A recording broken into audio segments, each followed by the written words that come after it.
Alrighty, we're getting into football today. So this is, like I said, the four-part series. Big order came back from PSA. Came back a lot quicker actually than I thought it would have. It only sat there from August 25th to October 7th. Now, that's not taking into account the ridiculous amount of time it takes them to check in a package, which seems fundamental to me. I don't really understand why that takes 7 weeks, but all in all, this one came back really fast. And I have a smaller one, 22 cards, that has been sitting in the QA check status for almost 2 weeks now. And that was received by them a month earlier than this one, so I don't know how it's how they go through all this stuff. I'm hoping they're just debating on whether to upcharge me for all the phenomenal grades that are in that order. Wink, wink. So the football here, we've got a lot of 85 and 86 tops, as well as some junk wax era guys that. Rookies of guys that we all know and love. All of these cards, right, 85 and 86 tops are incredibly hard grades to get. Anybody who has any experience with them, or if you actually look at the prices of some of the PSA 10s, they're outrageous because they're really hard. They're just really hard to get good grades in. So let's start. We've got a Carl Banks.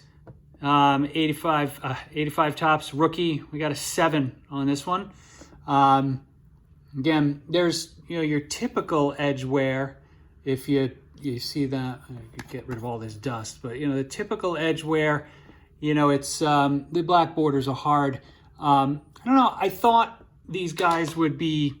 I thought 8s were sort of the minimums I'd get on theirs, and I was sorely mistaken. Here's the Tony Dorsett in an 8. It's a beautiful card. And got a little corner issue in there, but really well centered. Which is centering's another problem with the 85s and 86s for that matter.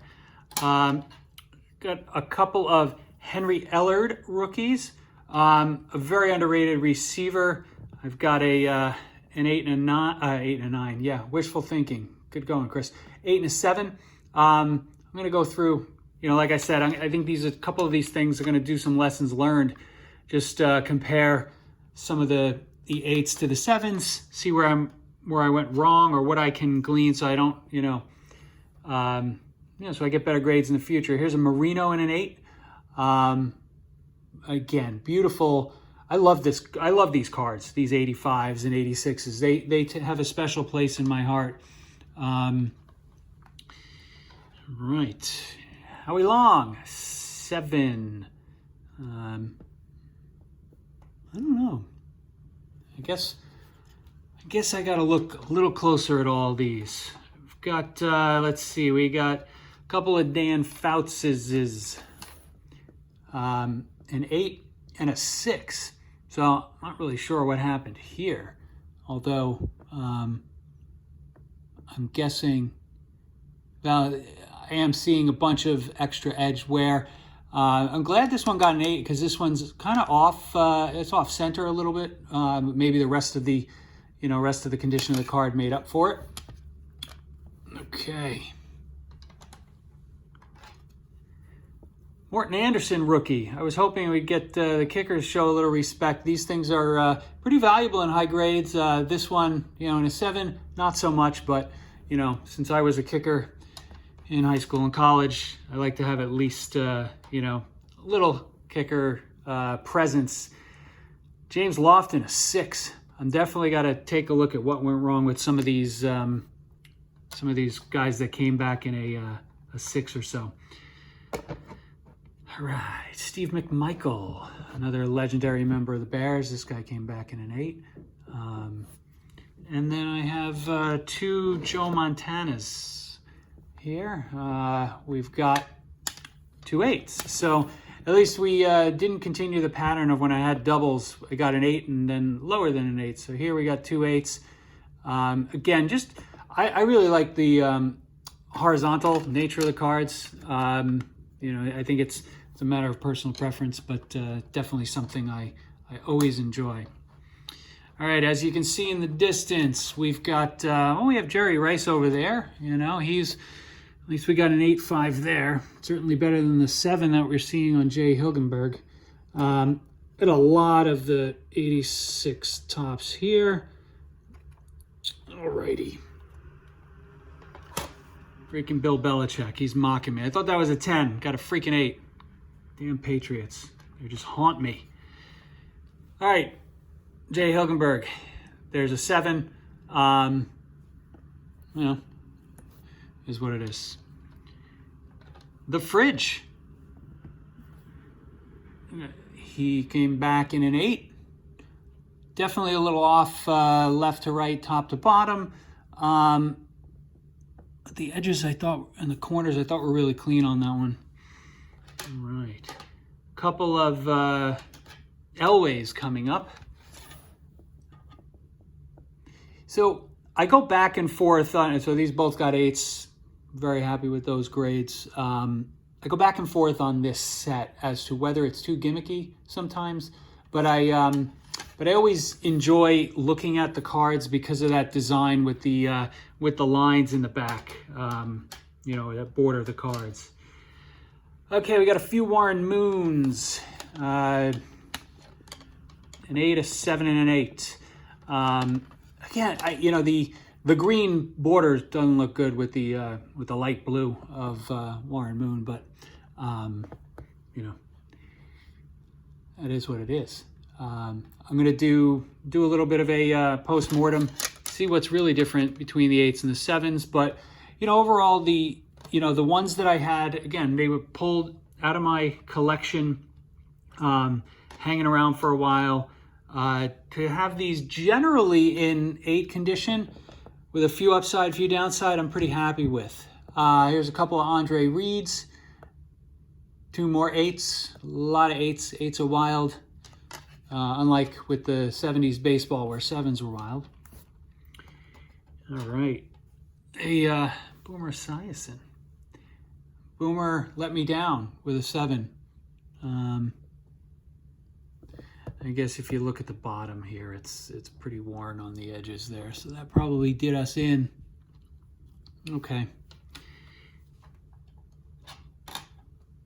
I got a Bernie Kosar rookie, only 1. You got an 8 here, not bad. Again, I think I don't think I got 1 9 in this whole lot, which is a little annoying. But you know, these are you know, notably tough to grade. Bruce Smith rookies. All right, a couple of 8s here. Not much more to say. I think this one, you know, it's weird. It's interesting. I noticed this on all the Bruce Smith cards that I had. If you can see, it has this. It's a print defect. It's got some yellow that kind of bleeds into the line, and you know, I don't think that factored into the grade personally, but you know, because all these are kind of, you know, shifted a little down. You know, you can kind of see where, you know, this is bigger than the border over here, and this, you know, no matter how many I've seen, and I think I have a few more still, they all had that same sort of defect. Reggie White, not so good on the right here with a 6, but you know, again, an 8 on the left. The defect doesn't immediately jump out at me. Although now, no, that's a shadow. Interesting. I don't know. I don't really see, you know, again, 8 versus a 7 or something like that. I would, you know, maybe see a difference, but I definitely don't see a 2-point difference. But you know, this is what it is. And now we got got 3 Steve Youngs. I thought maybe we'd have a big winner in here somewhere, and well, there's a 6, so that's not a big winner. There's another 6, so it's not a big winner, and here's a 7. So all in all, a little disappointing on the Steve Youngs. They were in a different box than my other 86 tops, so I don't know if maybe I transported them around a bit much. This guy here, you can see there's definitely a corner issue up top, so that kind of makes sense that this got, didn't do super fantastic, but I kind of look at this guy on the left here, and 7 seems like they were a little tough on it. I don't know. You hear stories about the pop control and all that stuff. We see it with the Rice. I've got, that's an 8.5 in the background there on the Jerry Rice. I have 2 in that order that I was talking about that's sitting with PSA, 2 more of them. I'm half expecting them to come back as like 7s, but who knows. I submitted this Bill Belichick, even though I can't stand him, because I figured, well, I'll get a 10 and I'll be able to sell it for a couple $100 and it'll make up for some of the pain that he's caused me over the years with the Patriots. But he still mocks me because this came back as an 8. And I don't know. If you got a Patriot fan out there, you want this card, I'll be happy to send it to you. I almost, just let me know in the comments. If you're interested in the card, first person to say they'd like it, I will send it to you free of charge and get Bill Belichick out of my life forever. Jimmy Johnson, fantastic hair, 9, not too bad. Again, some of the coach cards, they have some value. Oh, there's another Jimmy Johnson, and an 8. Okay, they have some value there. I don't mind Jimmy Johnson, like I don't have the same issue with him as I do with Belichick. All right, we've got some 1990 Pro Set Emmitt Smiths. These were sitting in a binder that I was carrying with me through my moves from New York to Boston to Washington, D.C., and now up to Rhode Island. They survived okay. So here's a couple of 9s. Oh, 3 9s. We got an 8. An 8 and a 9. So 4 9s and an 8. Not too bad for cards that were in binders for such a long time. I kind of wonder, like, why couldn't one of these have been given a 10? Just, a little goodwill. Love Emmitt Smith I find him very photogenic in cards. Michael Irvin, 1989 Pro Set. There's the 10. There's the 10 we've been waiting for. Finally.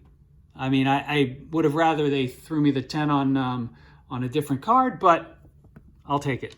And then finishing off the football with some 1989 Pro Set Thurman Thomas. Thurman Thomas, I think, is very underappreciated.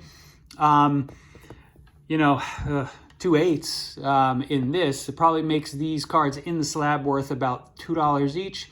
But not sure where I went wrong here. These look pretty damn good to me, but there's got to be a reason behind it. Some of these, the backs are pretty poorly cut, but I wouldn't think that knocks you down to an 8. I guess PSA knows better. All right, one more to go. We've got the hockey video coming up. It's a bad start, but it is Brian Trottier, so I'm okay with that. Islanders are allowed to come back in bad grades. I'll see you guys soon. Thanks for hanging in there with me.